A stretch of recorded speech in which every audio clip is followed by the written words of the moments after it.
the guest, the lecturer today, because I have heard of him, I've read a lot about him, and I'm happy I'm here. Well, when you are to talk after people that are well known and you are unknown, at least you should introduce yourself small. I am from Zambia, Kataf. You ask me which we had the same language with Bishop Matthew Hassan Kuka. So, and my brief is that I was a lecturer at the Polytechnic for 6 years, then I went into the media.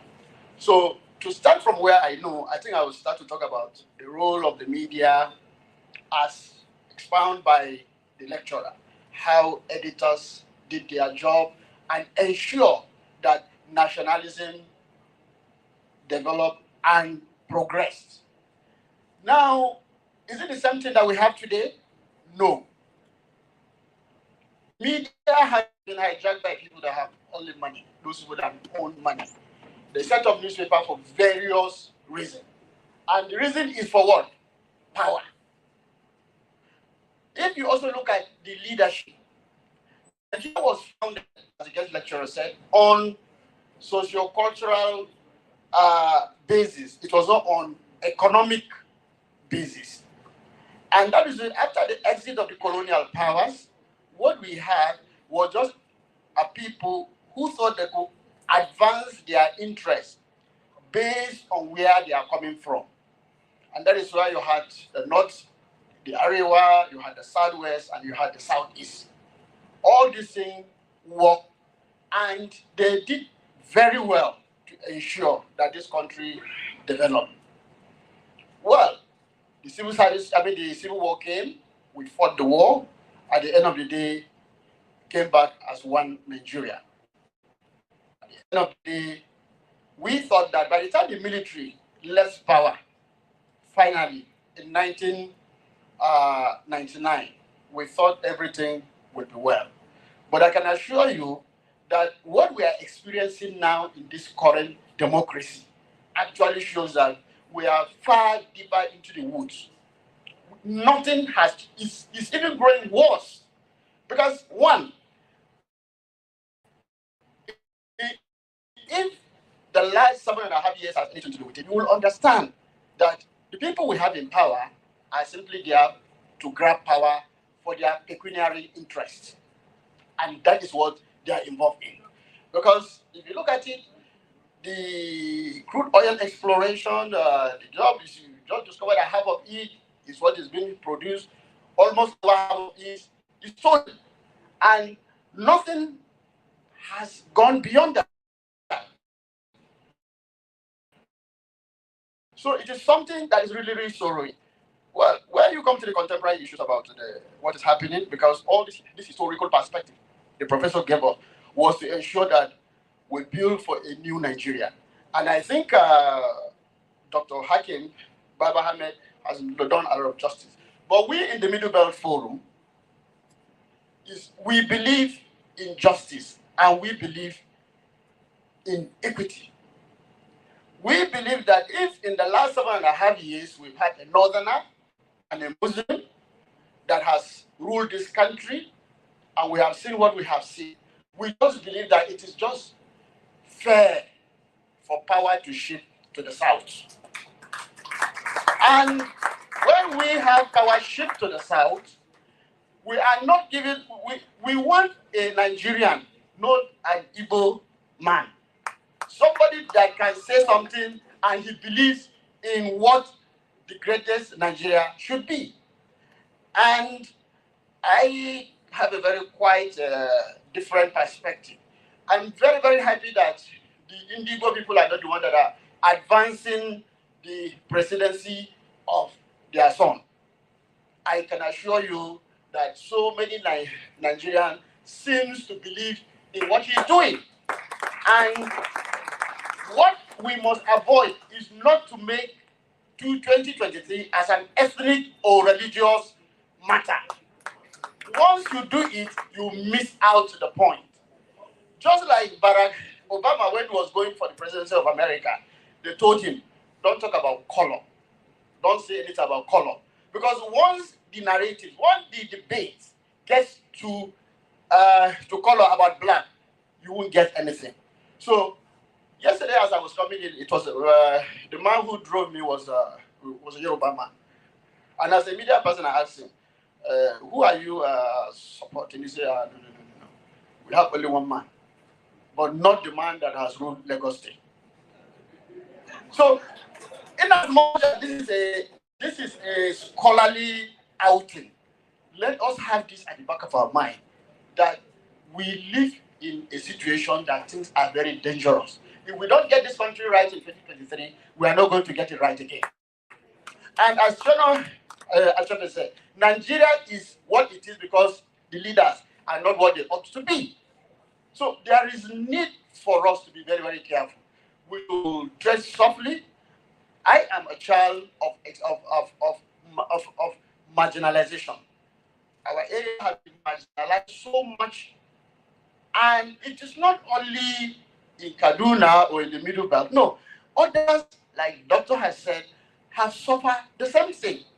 I was a part of a tour.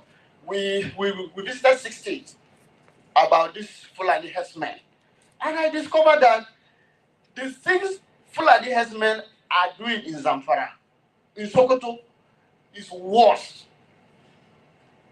But because they don't have the tool of saying it to the general public, they went there, killed 50 people, they just pray over them and they just bury them.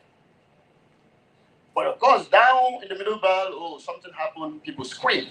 And Nigeria say, oh, this thing's happening.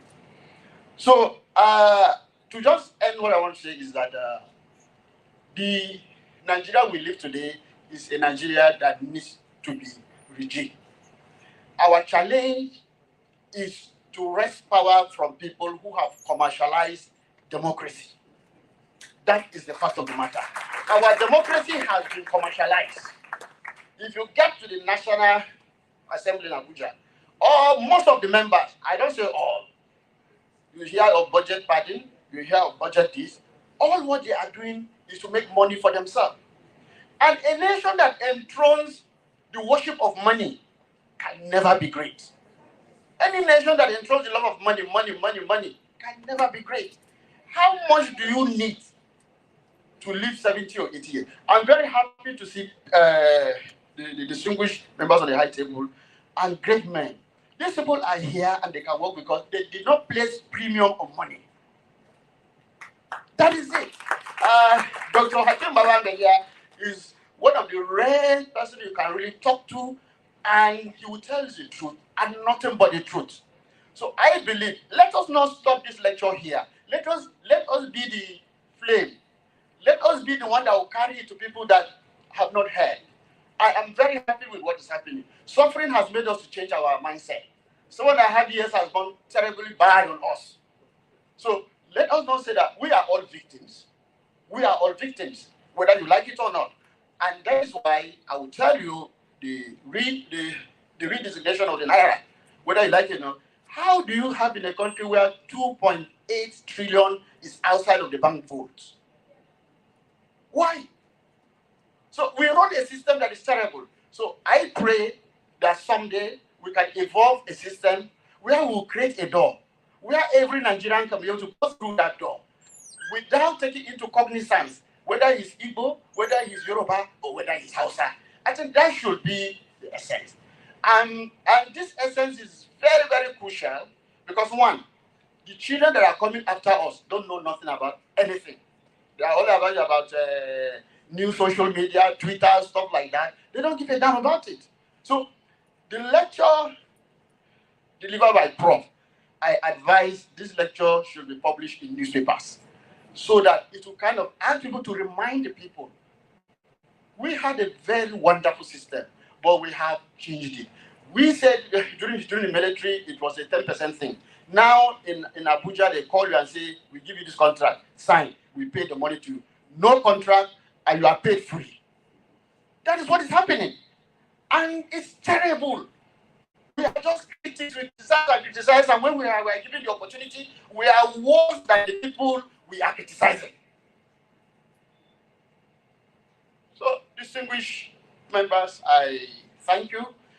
I know that if my boss were here, he will say more. But let me not waste much time. I thank the Ohaneze. They are very wonderful people. In my village, we used to have a Baba Chukodi. He was there before the Civil War. So when the Civil War came, they took him and took him to the internat. Took him to one village. After the war, he came back. All his children have the local government certificate of Zango Qatar. So that's why we have interacted. So let us not be ruined by manufactured realities. What is killing this country is manufactured reality. Somebody sit down somewhere and write. Somebody sit down and talk. And he doesn't know anything about it. So I thank you so much.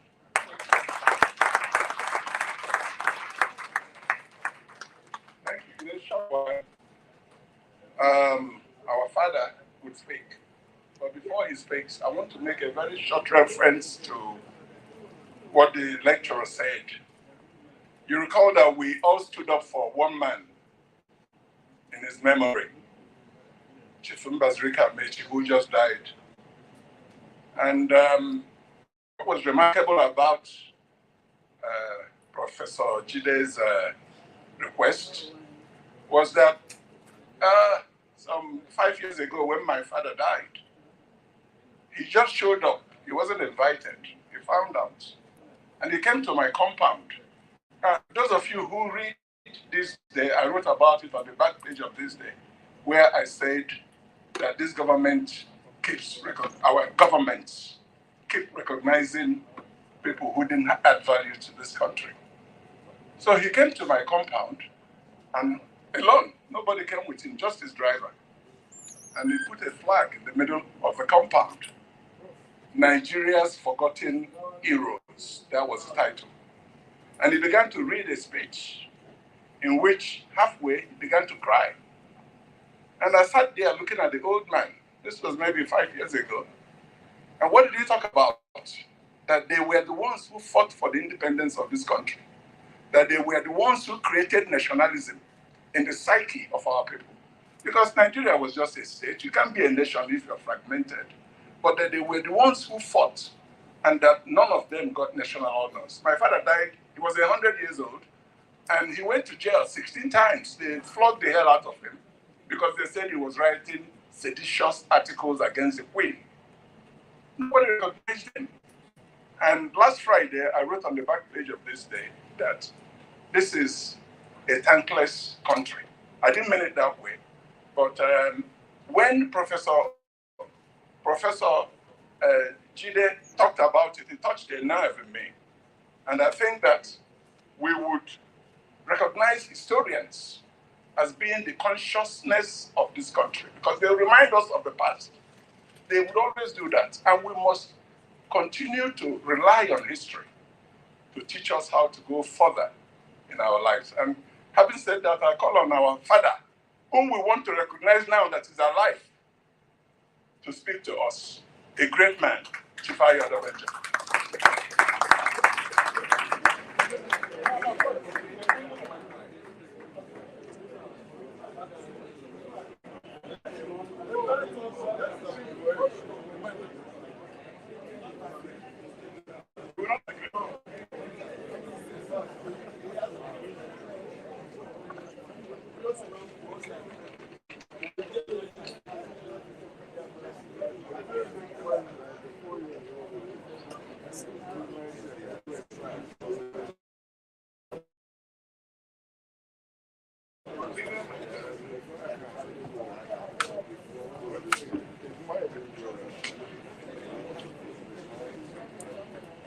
Am I supposed to hold this microphone for me?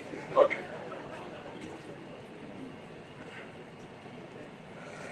Mr. Chairman, distinguished citizens on the high table, I refer particularly to General Lukwe, who have been in this struggle for a long time with me, and with other distinguished Nigerians who are here. And I want to be grateful and thank Mrs. Azikwe, who is here present, for me to acknowledge in her presence how our late husband is inspired me politically.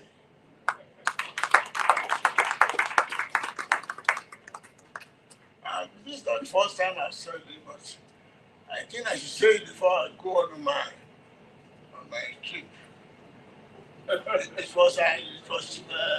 Zikwe, who inspired everybody, and my leadership, I will know, acknowledge it to us, that the owes no leadership in politics in this country other than Dr. Zikwe. Somebody traditionally, we fired Nigerian nationalism in the whole of West Africa. And that is why the West African pilot shows show the light, and the people find the way. How many people have you do that? We committed this editorial in the memory. I've been buying the West African pilot when I was primary 5 in 1942.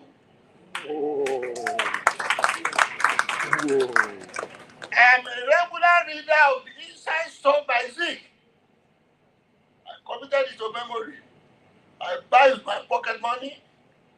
And so, that is history. And I'm very happy you stood for Mbasuke Amechi. He's the only living general who stopped for independence. I was very sorry when I heard that he died. He's the only man in the East who can recollect how we fought for. And when the moderator was referring to among the heroes, it almost struck me. Nobody remember Okoye. Nobody remember. Sorry, no. One. Those are the things that inspired me.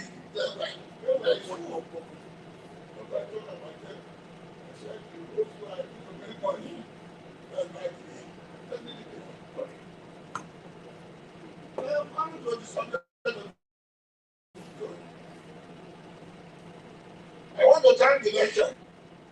You did a good job. I'm not surprised at all. But there was a missing link in that letter, which I think you shouldn't have missed. You trace the history of Nigeria serially under the unity form of government under Manfasi. It is very important for you to emphasize what led to the collapse of Manfasi constitution, which you mentioned we had to settle in 1979. That is the beginning of the foundation of federalism in 1954. And that was what most of us held us together until you mentioned later the military came in. What was the position that is arrangement? It is that federalism established in Lancaster House in 1954 that gave back to federalism, which I just mentioned in person. I'm referring to it later and later. Before they went to that conference, the late Dr. Zikwe was a unitarist, believing that one Nigeria is until we want to have a unity form of government.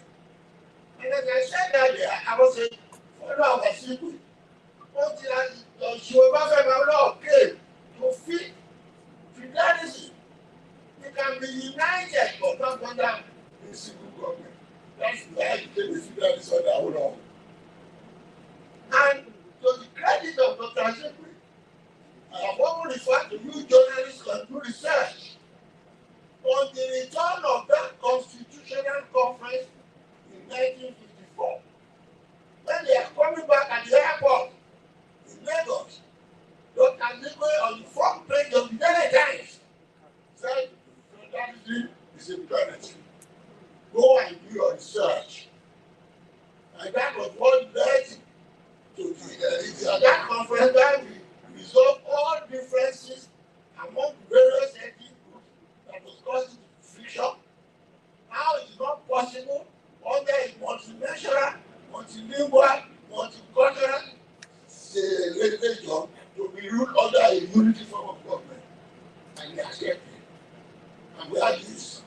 On the turn of that, we had the establishment of brothership in the region. Before that, it was being a government business. those are important elements in the transformation of Nigeria. It would have been this. And after that, this question of resource control was settled under revenue derivation in 1994 when our law was fighting for derivation. All the things that we are having now under this imposed foreign constitution were imposed by outside the military. And it's so that like this. I think that's very important. And that's why we have to live. And you didn't mention, we just recommended zonal syndrome 6. But some people are telling me I don't want to go into that because I know more than anybody can tell me. But the fact is that what you have emphasized, that's peace and equity. Outside that constitution and everybody there was autonomy in the region, which we are fighting for now. And when we say go back to independent constitution, people are saying go back to the region. No! The contents of that constitution should be imposed in whatever way.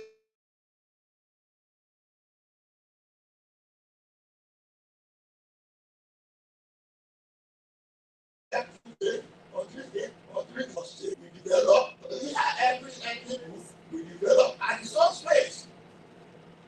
Revenue depends on taxes as is done in federal institution. We have the privilege to meet the delegates of the United States a few weeks ago. And I was asking him,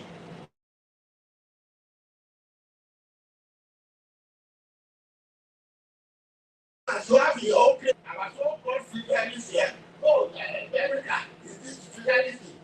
Can you do federalism or what's called collapse federalism or let me go do that. Can anybody practicing using as a lawyer come to you to practice without going through the local law? Does that mean America not united? That's not. Ladies and gentlemen, I don't want to be going through all that history. But I want to mention that period is important because that is the period that was competition among the states. I will not build the Liberty Stadium, I want to build I want to build a stadium, that was competition. Because everybody was keeping the revenue, everybody was autonomous. This state police we are talking about, they are counting. Local government police, all resolved, and we are living in peace. That is what is called in 1966. Very important landmark. And historians like you and him, but mention that. But that's how we have to be. That's what the constitution that brought back what we have removed in Lancaster House as areas of friction. That's what I have to connect to me. And I want to say, all the grammar people have been talking about, and may not be honest with myself. And I'm happy and head is here. What we need now is sincerity, honesty in our approach.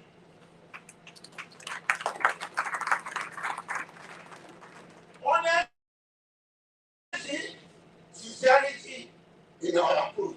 Not lip service to all Nigeria. Not lip service to here.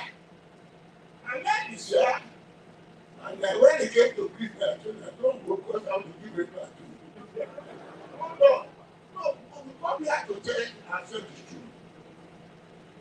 I don't like this time that we go to an assembly like this. Oh, we can dress fine. Oh, it's this. Everybody talking lip service. Everybody be dishonest. How can a man come here and tell us, oh, we are not, you should come together and all that? Your boss, Anglo Abdullahi, made a statement in 2014 that when the North asked it, the rabbi for king. But said that and he has not denied. And you too, you are talking of, oh, it's all right for you. You said he is to come and negotiate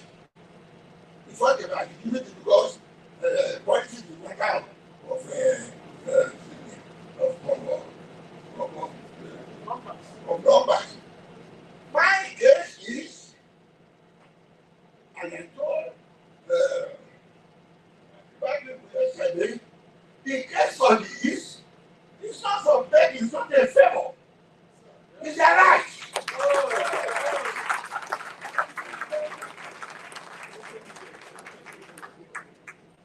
And each time I hear it's go around, particularly from America, it's come and negotiate because you have the population. What population? It's a fraudulent population. You can say that to me.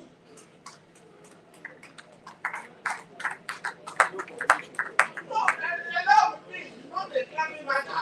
When you come here to tell ourselves the truth, you go here now, and in Ghana, as public relation officer of the North, they will come and tell you sweet things. Some other things they are doing behind. They are telling us, we'll go together, we'll believe this. Unfortunately, we don't have the president that they have they must control. There's nobody that become president with them to come to the North.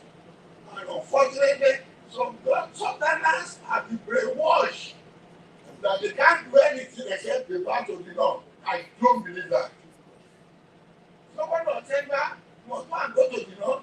They say they come to us. What for? What right has the North to dictate who will be our president? We are brought together not by peace, not by agreement. You force us together. Now we agree. So to live together continually in peace, but on agreeable terms, not on any statute to anybody. These are going to be honest.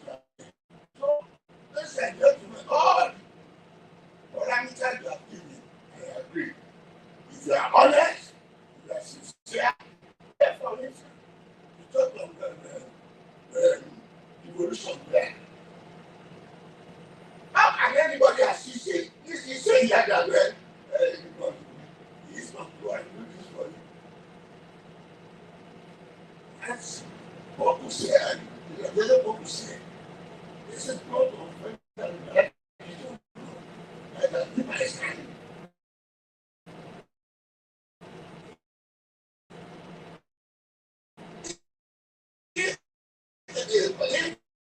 The political song, that's a property. You can't deprive the person because the political song. Don't give it to it because you said that. Yeah. He is asking the right.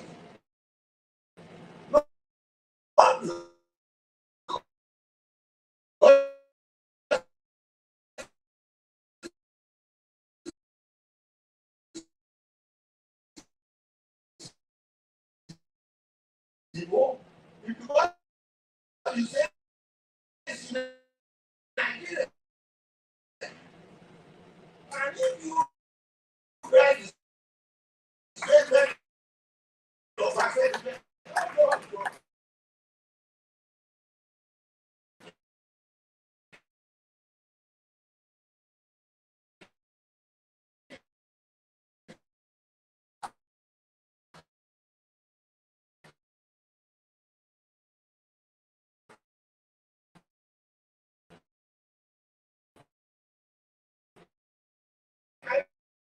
I want to understand ourselves. The principle of affairs is on an ideological basis, on principle, on rightness, on the inclusiveness that talking about.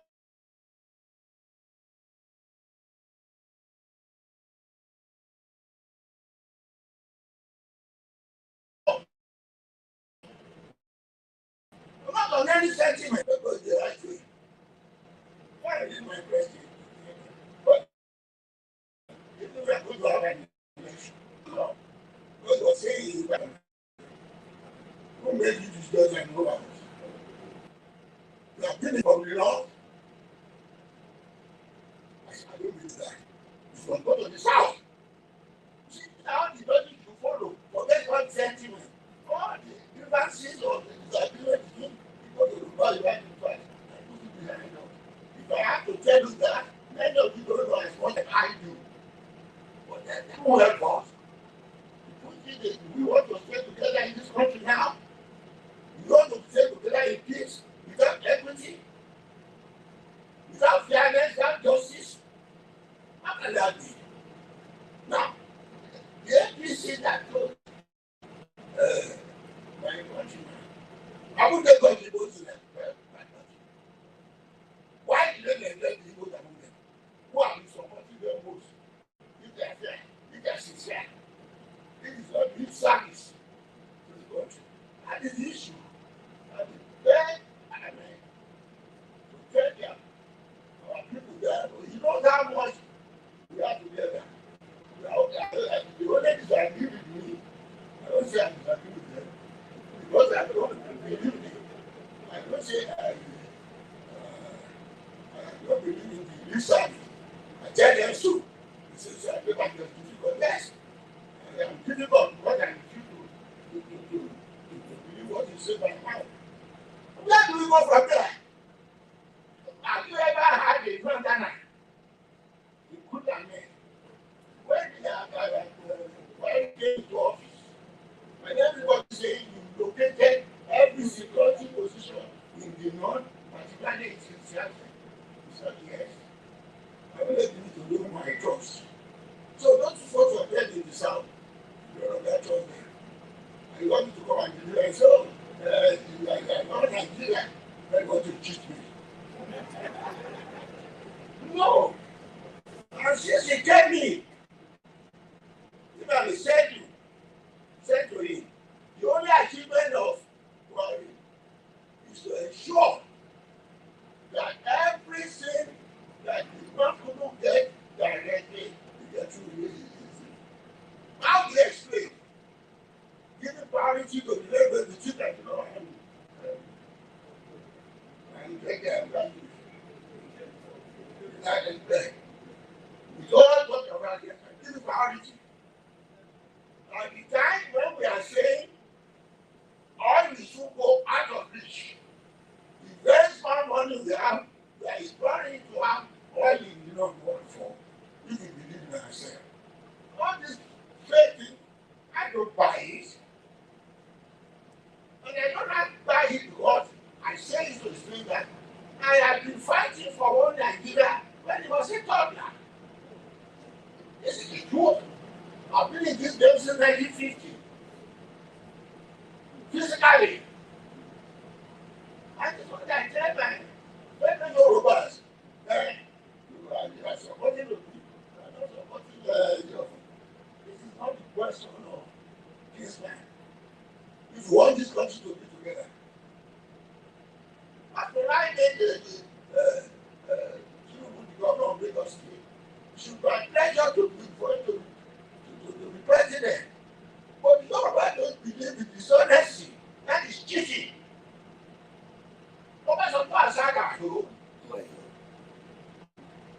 You see that he come to the north, get back to the south, went back to the north, get back to the south again. So you come back to the south and Asagi. The south is not part of the south.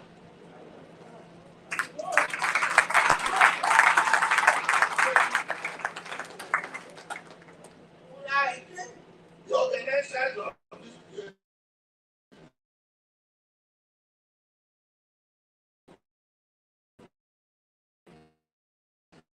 this responsible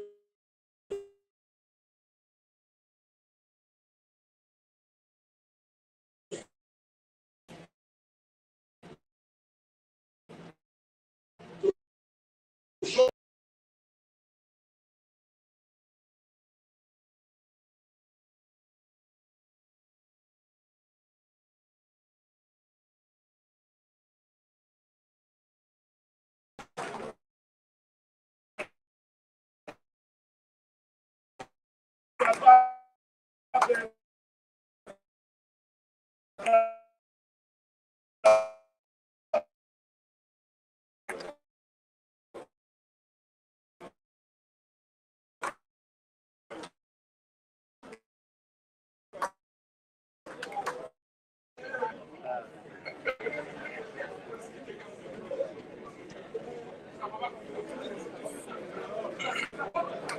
now, please. We're going to round up very quickly. Flora. sit down, please?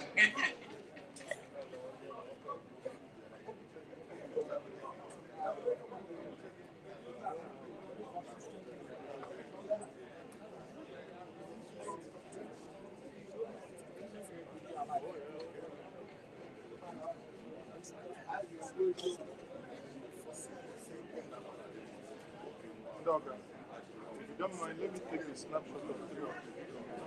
May we sit down, please? Please, please. Quiet. There's one that I don't get.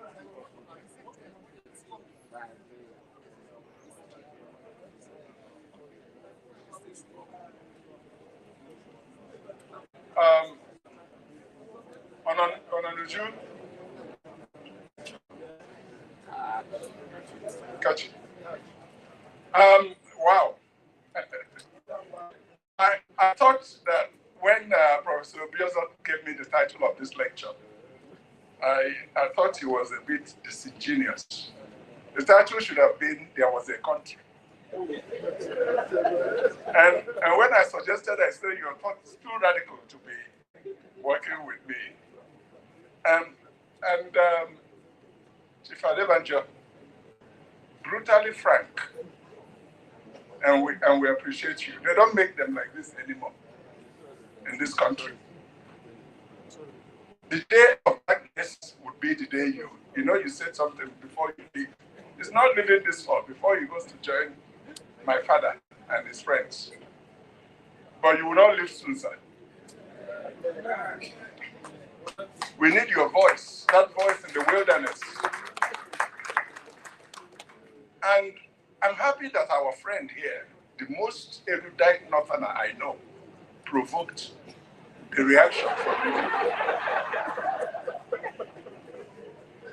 And if you didn't know this man, you wouldn't like him. I love him.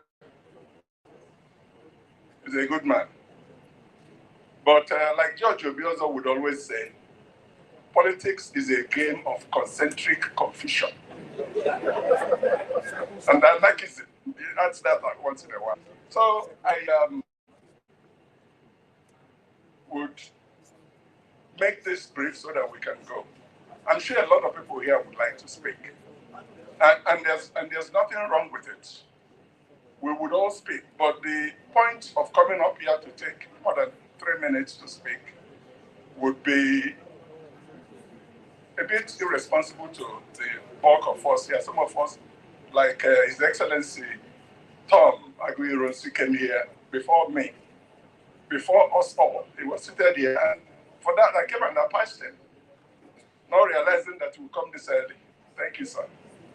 So we will allow a few more thoughts, but I wanted us to have like a question and answer session where someone, not speeches, we are hold on please.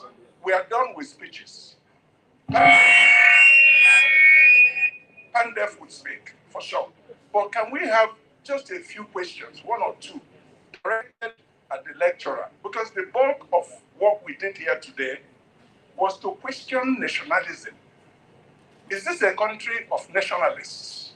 Are we going forward or going backward? Nobody has raised those issues. We're talking about our grievances. Yes, part of our problems. But can the Pandef man help us by throwing some provocative questions to the lecturer so he can talk to us? That's what I want us to do. Let it not be a one-way action where you talk to us. Let's talk to each other. Please.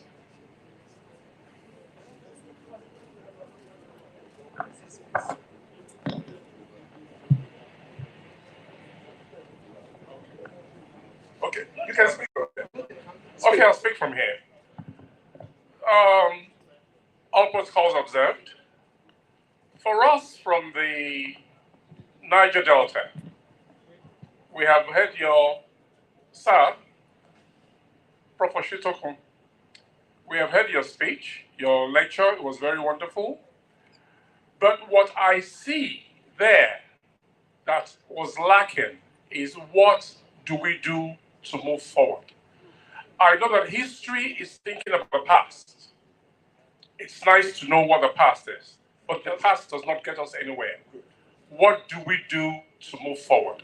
How do we build the bridge between every part of this country. So we go back to where we were before 1966 and improve on that. That should be our focus, not where one comes from, not what one looks like, not what one's religion is about. If we need to have a great nation, we need to be equitable and fair and consistent. So, sir, how do we move forward, is my question. As brilliantly as I thought. Thank you so much. And, the chairman would answer, the lecturer would answer. Yes, lecturer would answer, but we are actually getting tired. I'm young and I'm tired. So you can imagine my fathers and elders here, how they would feel. I feel a bit uncomfortable, it's getting warm. Before I give him the microphone, two men here took me to the national conference in 2014. Our Royal Highness was there as well, Ikemwachukwu, George Obiozo. And we worked sometimes, we worked sometimes 16 hours every day. For 4 months, I lived in Abuja in a hotel room this small. Imagine my size. I didn't come home because I live in Lagos here. And we worked tirelessly, dissecting the constitutions of this country, from what Chief Adebanjo discussed, from the 40s, from even before amalgamation. We fashioned out, that was the only outing in the history of this country that was formidable, truthful, factual. The North agreed with us. He was there. We sat down and formulated what I thought, in my opinion, I was the one writing for the Southeast. We called it the Igbo delegation to the conference. We were working tirelessly. These two gentlemen here were our heroes. And what do? We agreed on several things that can save this country, from state police to devolution to fiscal federalism. Surprisingly, we all signed 695 pages of serious work we did from our heads, and we submitted to government, to Jonathan. I went up to him and said, hey, these are the things that can save our country from collapse. Can we begin to implement them? I mean, of course, there were bottlenecks. So, in reference to answering your question, I know he has answers.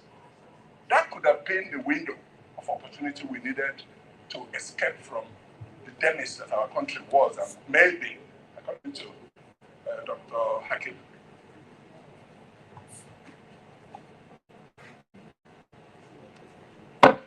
I am still the moderator, so I'm trying to manipulate. I think we are all tired. The answer to your question is contained in the concluding remarks and is contained in what the moderator has said. I have nothing else to add.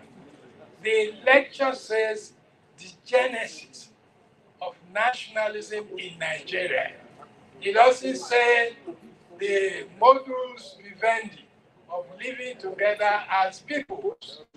So whatever answers you want, it will take another day to discuss it. I consider to my father here, Chief Adebanjo, who says I didn't talk about Macpherson or Robertson or whatever constitutions. That's not my remit. I wasn't asked to do that. I dealt with the origin of Nigerian nationalism, and I deliberately stopped at the time Zeke came from Accra to Lagos, and the path of Nigerian nationalism from 1937 onwards was clear. So I don't have any more to add to it. Thank you very much, sir.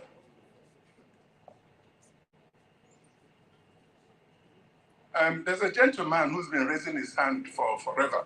Can you give him the microphone? Let's hear what he has to say, please. Thank you very much. Make it brief, please. Yes, I'll make it very brief. All protocols observed. We have dealt with nationalism, but we have not treated nation building. And I want to profile some solutions to Nigeria's problem of poverty and bad leadership. Nigeria cannot be fixed unless we have a good leader who has the three dimensions of empowerment: spiritual, economic, political. The people who are ruling us are focusing on economic and political. They have thrown away spiritual, which says, love your neighbor, don't kill, don't steal. But there are these religious groups who are just sitting down there and then focusing on spiritual and economic. They threw away political, saying it's a dirty game. What's the question, please? The question is, as I have said, we have been dealing with nationalism, but I'm talking of nation building. The person who should be able to lift Nigeria, there is a missing link. And if we want to have a person who can fix Nigeria, it is the person who has these three qualities of spiritual, economic, political. And I have articulated it in a book, Transformational Leadership and the National Vision, fixing the missing link in leadership and reshaping the future. If we don't treat this, we cannot just be dealing on what has gone wrong. Let us deal on what we can fix. Thank you. Please, can we avoid giving us further lectures because the lecturer just done a good job. Let's ask questions and then just take it from there. Please, sir. We're going to round up in about 5-10 minutes, please. I must thank Prof for the erudite and very good lecture he has given to us. Well, please, sir, one question I have to ask is very simple. Amalgamation of Nigeria is in the minds of every Nigerian. In 1914, can you tell us the various treaties that Lord Lugard submitted to the British Parliament that led to that amalgamation? Because I know when you go to a dentist, it tells you, do you want amalgam or do you want composite? And what is amalgam? Amalgam is a silver metal being joined together by mercury. When you mix all of them, they become stiff, and they use it to fill the teeth. So there must be certain ingredients in terms of treaties that must have led to the amalgamation of Nigeria. And what are those treaties, please? Thank you. I like that. And we would, I don't know if anyone from the high table would like to take answer that question. It's a medical question that politics and history going together. All right. Okay, can we take one more question? Yeah. All right, thank you very much, sir. I think... Introduce yourself. Okay, Dr. Boniface Chize here. Well, I think that the point you make, like you said in your comment, do we have a country? And that's the issue. And so, for me, having a nation is one step removed. We need to reclaim our country. Our country is going to perdition. It's drifting. If you don't get it right, like it's been said severally, 2023, we are done for. And so we need to get a country. Having a nation is something complicated, as you know. In shared vision, values, and so on and so forth. Social contract is in place. So we don't have it. So that's my concern. But I think maybe I'm splitting hairs here. Thank you very much. Thank you. Can we are being insensitive gender-wise. Professor Mrs. Azikiwe, our mother, would like to speak. Please, thank you.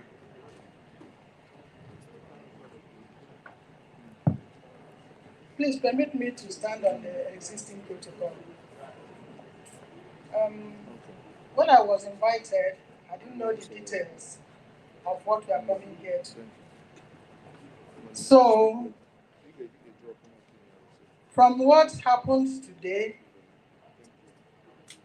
I want to say to Ambassador Bielsa, thank you, sir, for putting this together. Why am I saying this? I am saying this because all that have been said here, I think we are just saying that Nnamdi Azikiwe's legacy lives on. He is still alive. Anything about Nigeria? He is always compromising. We are told that when they didn't agree with him, one Nigeria, he said, okay, let us go to federalism. Let's have Nigeria's independence. So I am happy that he lives on. There is nothing that could be done in Nigeria without Nnamdi Azikiwe being remembered for the little part he played in creating this great country. Thank you very much. Thank you. That forms part of the forgotten heroes because, like the lecturer said, what is wrong with us? How can we begin to forget Zik? What is wrong with us, for goodness sake? And then we had 460 people honored in this country, and we didn't know more than half of them and what they did for us. Something is wrong. The gentleman standing in front, please introduce yourself. Thank you. My name is Mazin Namde Udo. Prof, there are three Namdes in Nigeria. One is Nnamdi Azikiwe, the second one is me, and then all others. And any Nnamdi must be political. My moderator, I just want to make a humble submission. His Excellency Ahmed said the qualities we require for the good leaders that we want to emerge in Nigeria. Let's re-echo those leaders' qualities. Whether it's a northerner or it's a Christian, he said the same thing. The chairman said the same thing. The lecturer used Clifford as an example, different from what Lord Lugan did. And our pa also re-echoed it. What are the qualities we require for the next leaders? Let's publicize it. Let's use it as summary for nationalism, whether it's Igbo, whether it's an Nnamdi, whether it's an Ahmed or a Mohammed, he must carry these qualities. That's my submission. Thank you. We have been accused several in this country for talking and no action. What should be the takeaway from this huge gathering? What should it be? Should we just go home and say, oh, this and that spoke? What should be, is it restructuring? Is it nationalism? What do we get out of this, for goodness sake? Is it good leadership? No, you can't, please. Okay. The chairman would like to make a closing statement, but before then, our host. Yeah. Oh, Professor Akitero, you've been here? I didn't know. Thank you, sir. My name is Bola Akitero, a professional student. The questions, two quick questions. Sorry, he used to own this place, for your information. He could ask us to leave. Thank you. Sorry, sir. No, thank you, sir. Having listened to Professor Biozo and Dr. Akin, can it be rightly argued that Nigeria's 1999 constitution is very fraudulent and not tenable? Why? Because Professor Biozo raised the issue of non-negotiability of Nigeria's unity. And Dr. Akin said he agreed with him that, look, it doesn't make sense. There is only the probably military or some other people, certainly not even the northerners, who will say that Nigeria's national unity is not negotiable. So there is an Obiozo Hakim school of thought, according to which Nigeria's unity can be negotiated. But when you go to the 1999 constitution, it is clearly stated that Nigeria's unity, as well as the territory, not negotiable and indissoluble. It is on this basis that President Muhammadu Buhari probably has had the effrontery to say we cannot talk about negotiability of unity. But from what we have listened to here, and we all agree that, look, if it is negotiable, then something is wrong with the 1999 constitution, and the problem should be handled at that level. The second question is that, I don't know, is Dr. Akin too or Ambassador Giaco voting for the best, and not because of any other factors all along. how can you vote for the best without also factoring in the other issues? What do I mean by this? For instance, the governor of Bauchi State, in a television interview with Channels Television, said that the government of Nigeria has already been welcoming, inviting Fulani investment from West and Central Africa, that they should come and occupy the ungoverned spaces in Nigeria. Now, that is Fulanization. Obasanjo drew the attention of the people of Nigeria to an Islamization and Fulanization agenda of President Buhari. So, in this case, if on the one hand, we are talking about Fulanization of Nigeria, if we remember, because we are talking about solution, Muammar Gaddafi said there will never be any enduring peace in Nigeria until Nigeria is divided into Muslim North and Christian South. So as a professional student, when we look at all these factors and we listen to Ambassador Hakim, there's no way I will not agree with Ayo Adebanjo that, look, we are all deceiving ourselves. So in this case, you cannot vote for the best, all right, competencies without looking at all these issues. So they go pari passu. And in this case, if we are going to vote, what is the position of this best candidate on these national issues? Respectfully submitted. Thank you.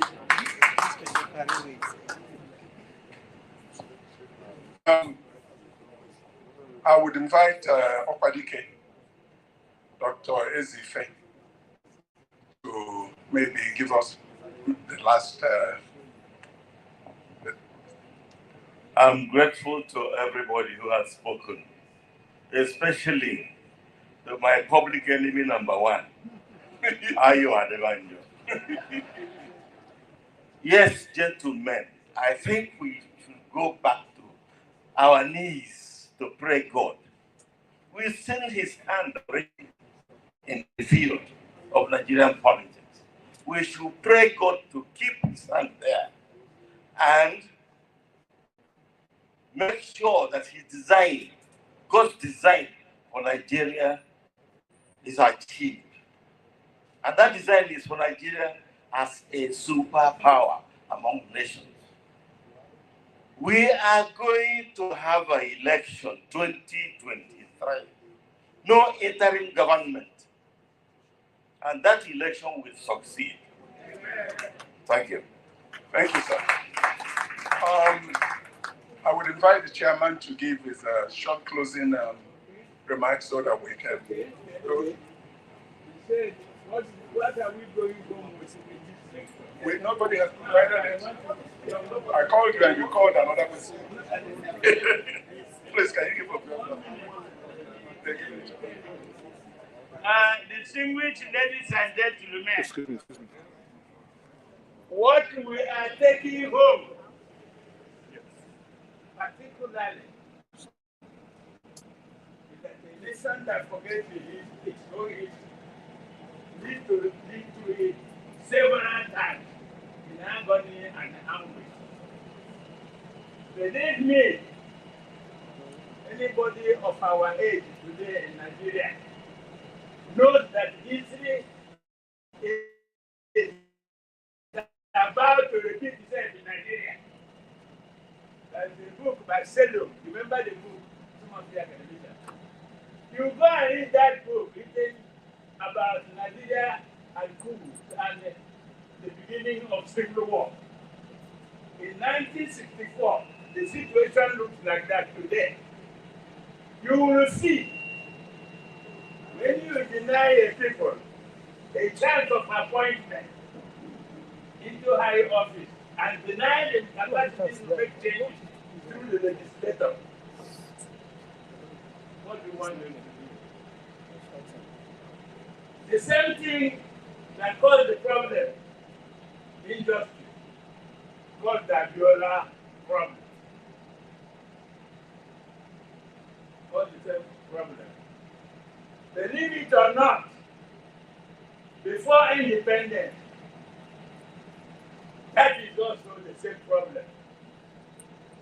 When the British advised Balewa that the British advised the military that was retreating from Nigeria, that where they should report to Balewa and not on under the king. Have you read about it? But he will be commander-in-chief. Is it true? These are our history. In Igbo land and throughout Nigeria, they say, in this country, trouble they sleep, you are God of the world. Wake up! We are there again. So learn your lesson and stop repeating history.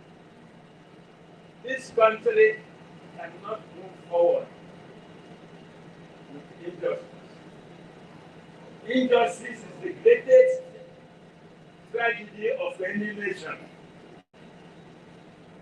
Believe me, as long as our leaders, some of them, continue to play the ostrich and combine two deadly sins in politics, ignorance and arrogance, we have a problem. I thank you.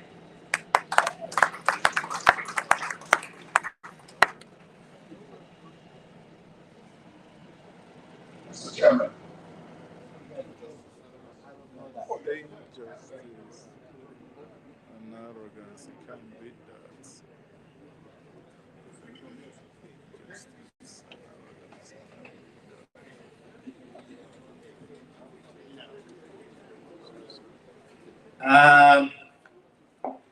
Hello.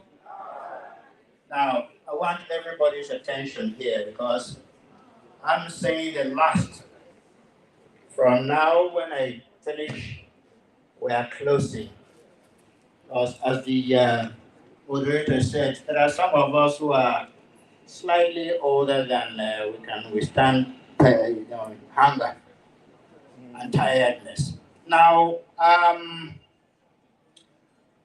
the first thing, the mistake we made, I think, is that we did not appoint rapporteurs for this very important meeting. It turned out to be a general meeting. It was a lecture captioned, but the circumstances surrounding the lecture and the events in the country now have turned it into such a general discussion, which we ought to have had a repertoire that will collate all the points. I will make a kind of policy decision point. Not well communicated. Now, the question which Hakim asked, and I think probably it was a suggestion, but I wanted to regard it as a kind of a challenge. We all realize, sitting here, that the life of Nigeria cannot be closed because we've given it to Kamoquin. We have to be a nation, and we're going to be a nation within the Committee of Nations, and we must continue to progress and move forward. We cannot live in isolation. And because we want to move forward and progress, we will have to have opportunities for interaction at all times and every time. Discussion of how we live with one another must be open. We must therefore, within that discussion period, show sincerity and unity of purpose. What we are doing, if we say our unity, our togetherness, our living is not negotiable, is a dead, poisonous point.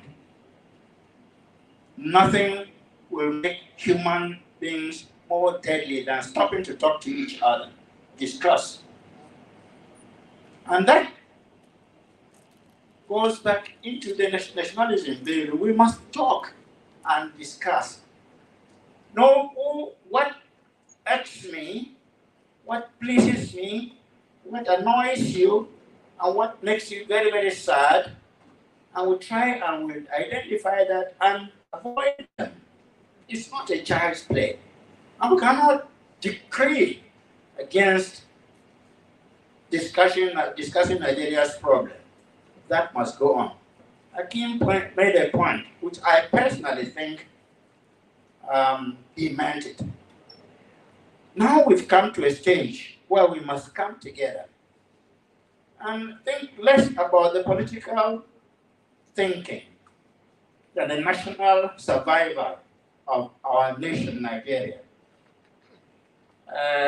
Leader of Afenifere has come and said, unless we look at what happened and see what we are heading for, and see where we can avoid loopholes, we are going about blind. And that is not good for our country. What is happening in our country now is total disbelief. I don't believe what you are saying or what you I don't think you mean it. We are totally disbelieving. We brought to a stage where we don't believe a single other person's own thought. How can we overcome that? By sitting just at home? No. Come together. We have Afenifere here today. We have a leadership here. We have Middle Belt Forum. We have Ohaneze. If the Constitution of the 1999 Constitution says the National Assembly cannot discuss that, the social organizations can put that together, can invite themselves, and nothing stops them talking about it. As when they arrive at a concrete and very discernible and practicable solution, that they can now go to government. This is what the government is for the people. And unless we now form a kind of a front and let the government, which we incidentally are electing, the military is no more there. So it's not a matter of being keep quiet, no. If Afenifere will get together with Northern Leaders Forum, Middle Belt Forum, Ohaneze, and all that, and come together privately, not under government control, we will discuss. I will come up with something that we will now be able to force government to act on. Now, I suggest, therefore, that the lecture today has turned into something different, but positive. And leaders of these organizations, of these socio-cultural organizations, now think that it's a challenge. Somebody should come up, call them together with not the population, but with people who can think with them, come with 5 or 6 or each, sit together and discuss everything that's gone wrong and you think can be corrected. No, nothing to hide. Of course, if you come with 200 people or this, you won't discuss anything. Everybody will paint the gallery. You've done that before. If you have done it, do it again. Because what you did is not being enforced or is not being effective. But if you now get tired that you've done it before, nothing has happened, that is the end of it. Do it, try again. That is one thing that makes a fox succeed. So please, it's good that the leaders of these cultures, social cultural organizations are here. And let us be frank to ourselves. I am glad that Afenifere talked frankly to leaders of the Northern Leaders Forum. Northern Elders Forum. That is how it should be. But it shouldn't be where everybody was listening and say, okay, he picked the other fellow. No, come together. Talk together, frankly, one-to-one, and you will get results. Finally, I want to thank everybody that found time to be here. I want to thank particularly the Ohaneze and Igbo for summoning us to come here. It has given us some food for thought. Even if we have not conclusively come to the end of our gathering here, we have made a start. And they say a journey of 1,000 miles starts with what? We have started. Don't be discouraged. I thank you very much. Please go home safely. Thank you.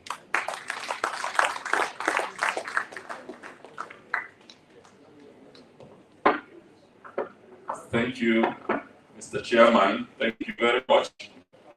Once again, I'd like to thank the lecturer, thank Pa Adabanjo, people at the table. I greet you again. I want to thank all the distinguished personalities, the special guests and the guests who were particularly invited to this occasion. I want to thank members of Ohaneze who are here. I want to thank PANDEF members, Nobel Forum representatives, and every other organization that is here. I want to thank all of you.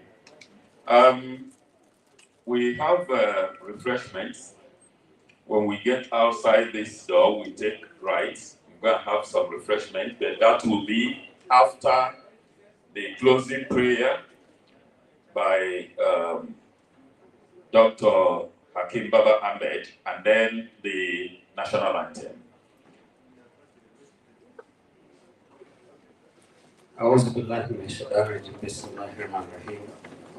We thank you, Allah, for this day. We thank you for the great lecture delivered by Professor Oshuntuku. We thank you for the wisdom and the foresight of Ohaneze Indigo for organizing this. We thank you for everybody who has come here.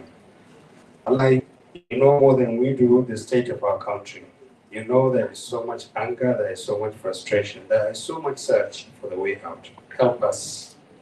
This country was formed by you, not by colonialists, but by you. We are in your hands and we ask you, by your power and by your grace, show us the way forward. Do not let us let generations behind down. Help our country regain its strength and its energy. Let it be a shining beacon for the black race. Let us find answers to the many questions we ask.